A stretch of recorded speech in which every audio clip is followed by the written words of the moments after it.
بہت سال پہلے کی بات ہے۔ ایک چھوٹے سے گاؤں میں وسیم نام کا ایک غریب نوجوان رہتا تھا۔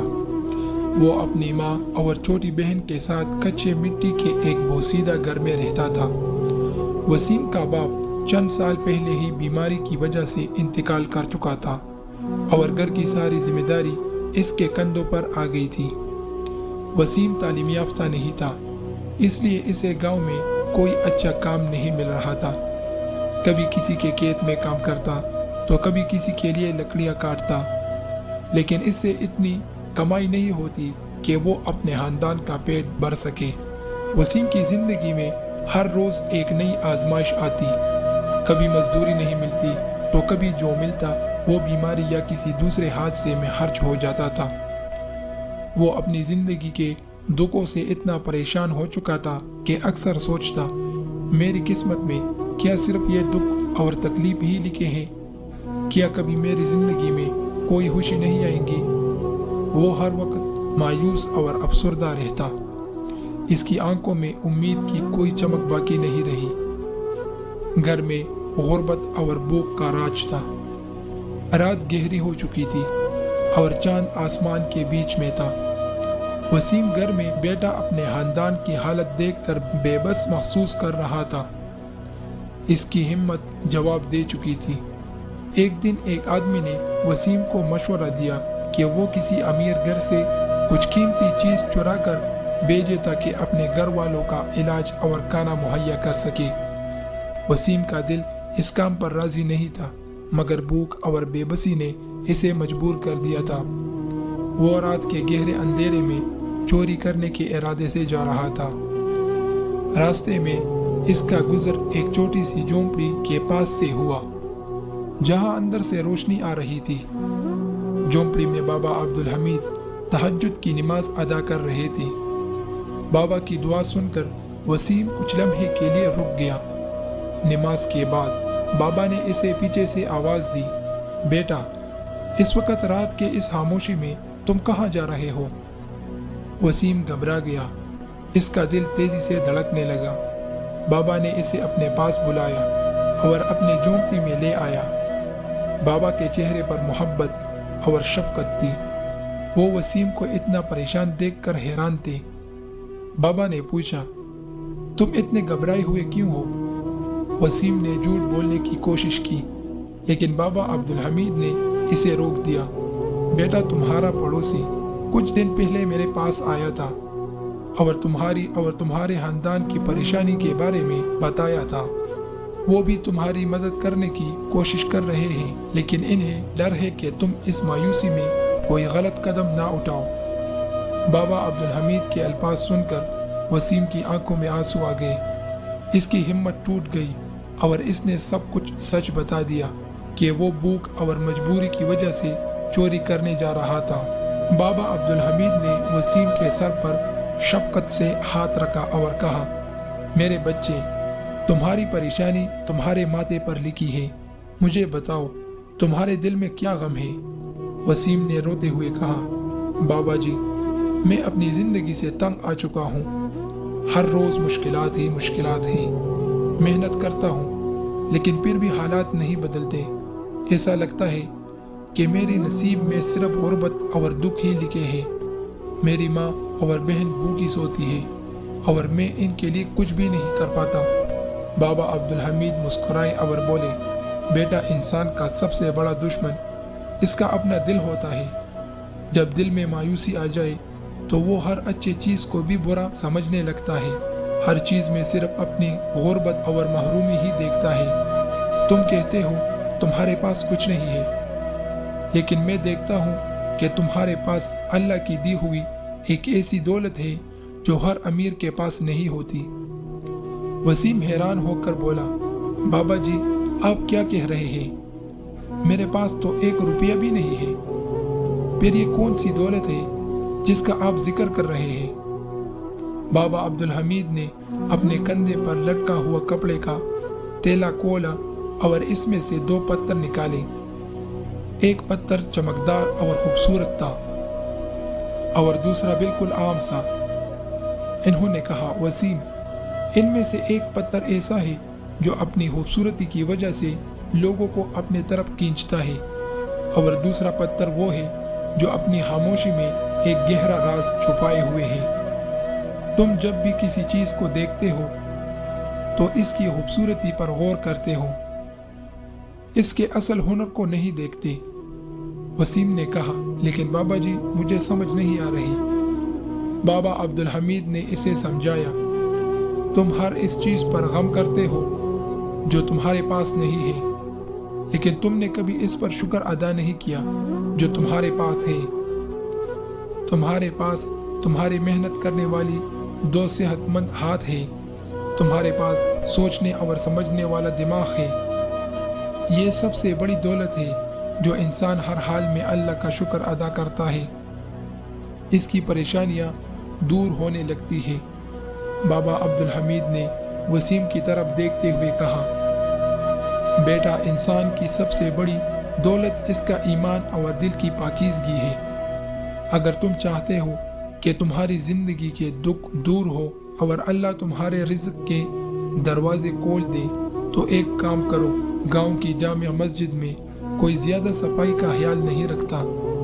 تم روزانہ فجر کی نماز سے پہلے جب ہر کوئی سو رہا ہو، خاموشی سے جا کر مسجد کی ساری صفائی کر لیا کرو، اور اس بات کو اپنے دل میں جگہ دو کہ تم اللہ کے گھر کی خدمت کر رہے ہو۔ وسیم نے حیرت سے پوچھا، بابا جی اس کام کی تو کوئی مزدوری بھی نہیں ملتی؟ بابا عبدالحمید نے مسکراتے ہوئے کہا، بیٹا یہ کام مزدوری کے لیے نہیں بلکہ تمہارے دل کو صاف کرنے کے لیے ہے۔ تم یہ سمجھو کہ تم یہ کام اپنے رب کے لیے کر رہے ہو۔ جب تمہیں کوئی نہ دیکھ رہا ہو تب بھی تم سچے دل سے اس کام کو کرو۔ تم یہ کام جاری رکھو اور اپنے دل کی حالت پر غور کرو۔ وسیم نے ان کی بات مان لی۔ اگلے دن وہ صبح فجر سے بھی پہلے اٹھا، اندھیرے میں مسجد کی طرف گیا۔ اس نے ہاتھ میں ایک پرانی جھاڑو لی اور خاموشی سے مسجد کا صحن صاف کرنا شروع کر دیا۔ صحن میں پتے اور گرد جمع ہوئے تھے۔ اس نے پوری دلجمی سے سارا صحن صاف کیا، اور پھر وضو کی جگہ جب وہ کام کر رہا تھا تو اسے ایک عجیب سا سکون محسوس ہو رہا تھا، ایسا سکون جو اس نے کبھی محسوس نہیں کیا تھا۔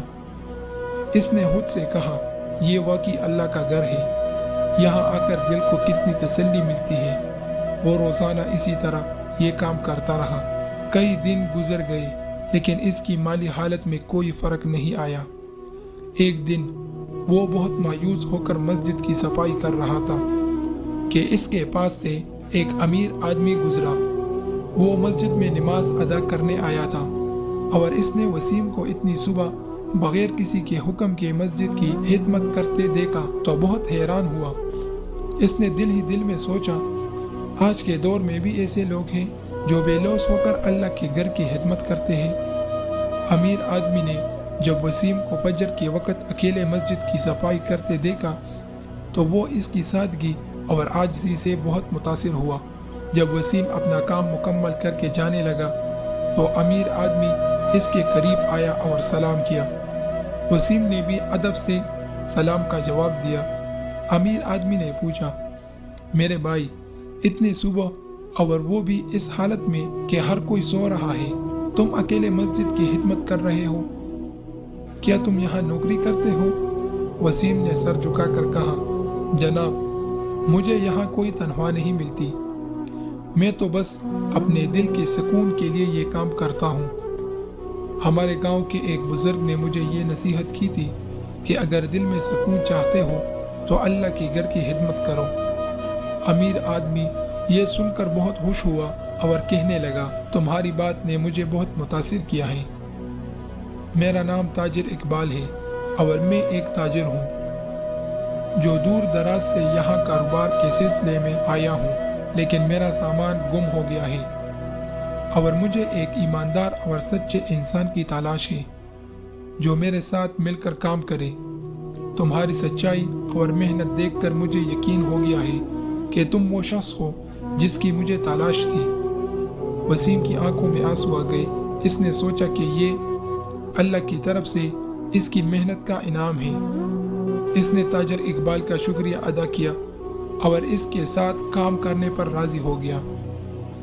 تاجر اقبال نے وسیم کو اسی وقت کچھ پیسے دیے اور کہا، یہ رقم رکھ لو، یہ تمہاری اور تمہارے خاندان کے کام آئے گی، کل سے ہم اپنا کاروبار شروع کریں گے۔ وسیم کے چہرے پر پہلی بار اتنی بڑی مسکراہٹ آئی۔ وہ دوڑتا ہوا گھر گیا۔ اس نے ماں اور بہن کو جگایا اور انہیں روٹی، سبزی اور مٹھائیاں کھلائی۔ وسیم کی ماں کی آنکھوں میں آنسو تھے، لیکن یہ خوشی کے آنسو تھے۔ اگلے دن سے وسیم نے تاجر اقبال کے ساتھ کام شروع کر دیا۔ اس نے بہت محنت اور ایمانداری سے کام کیا اور ان کا کاروبار دن بدن بڑھنے لگا۔ تاجر اقبال نے جب وسیم کی سچائی اور محنت دیکھی تو اس کا دل بھر آیا۔ اس نے وسیم کو اپنے پاس بلایا اور کہا، بیٹا، تمہاری ایمانداری نے مجھے بہت متاثر کیا ہے۔ میں نہیں چاہتا کہ تم یہاں وہاں کی مزدوری کرو۔ میں تمہیں ایک ایسا ہنر سکھاؤں گا جو تمہاری زندگی عمر بھر کام آئے گی۔ تاجر اقبال کا کام دور دراز کے علاقوں سے گندم، مسالے اور دوسرے روزمرہ کی اشیاء لا کر گاؤں میں فروخت کرنا تھا۔ اس نے وسیم کو اس کام میں اپنا شاگرد بنا لیا۔ وسیم نے دل لگا کر کام سیکھنا شروع کیا۔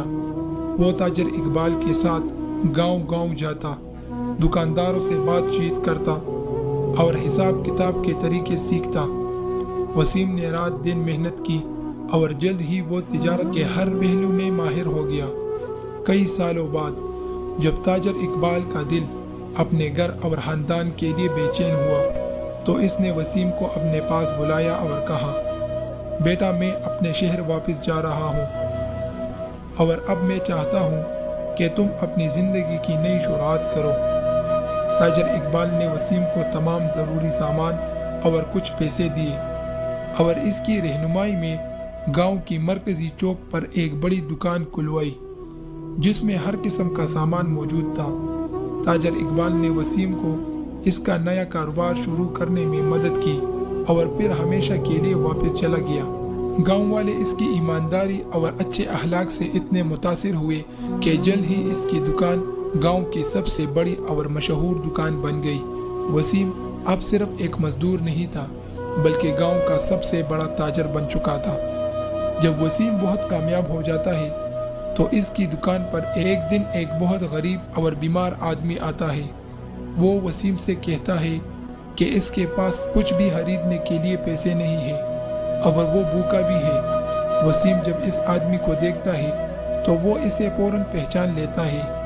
یہ آدمی کوئی اور نہیں بلکہ وہی شخص ہوتا ہے جس نے ایک دن وسیم کو مزدوری کرنے کے بعد اس کے پیسے نہیں دیے تھے، لیکن وسیم اب ایک مختلف انسان تھا۔ وہ اپنی پچھلی زندگی کی تلخی کو بھول چکا تھا۔ وہ اس آدمی کی حالت دیکھ کر غمگین ہوتا ہے، اسے کھانا کھلاتا ہے اور کچھ پیسے دے کر اس کی مدد کرتا ہے۔ وہ اس آدمی سے کہتا ہے، میرے بھائی، میرے رب نے مجھے یہ سکھایا ہے کہ کسی کی ایک غلطی کو یاد رکھ کر اس سے انتقام نہیں لینا چاہیے بلکہ معاف کر کے اس کی مدد کرنی چاہیے۔ آج میں یہاں تمہاری مدد کر رہا ہوں، کوئی دوسرا میری مدد کرے گا۔ یہ سن کر وہ آدمی شرمندہ ہوتا ہے اور وسیم کا شکریہ ادا کرتا ہے۔ اس طرح وسیم اپنی کامیابی سے ثابت کرتا ہے کہ وہ نہ صرف ایک کامیاب تاجر ہے بلکہ ایک مہربان اور اعلیٰ اخلاق کا مالک بھی ہے۔ اس کہانی کا سب سے بڑا سبق یہ ہے کہ انسان کو ہر حالت میں صبر اور محنت سے کام لینا چاہیے اور اپنے رب پر بھروسہ رکھنا چاہیے۔ جب انسان نیک نیتی سے بے لوث ہو کر دوسروں کی مدد کرتا ہے تو اللہ بھی اس کے لیے کامیابی کے نئے راستے کھول دیتا ہے۔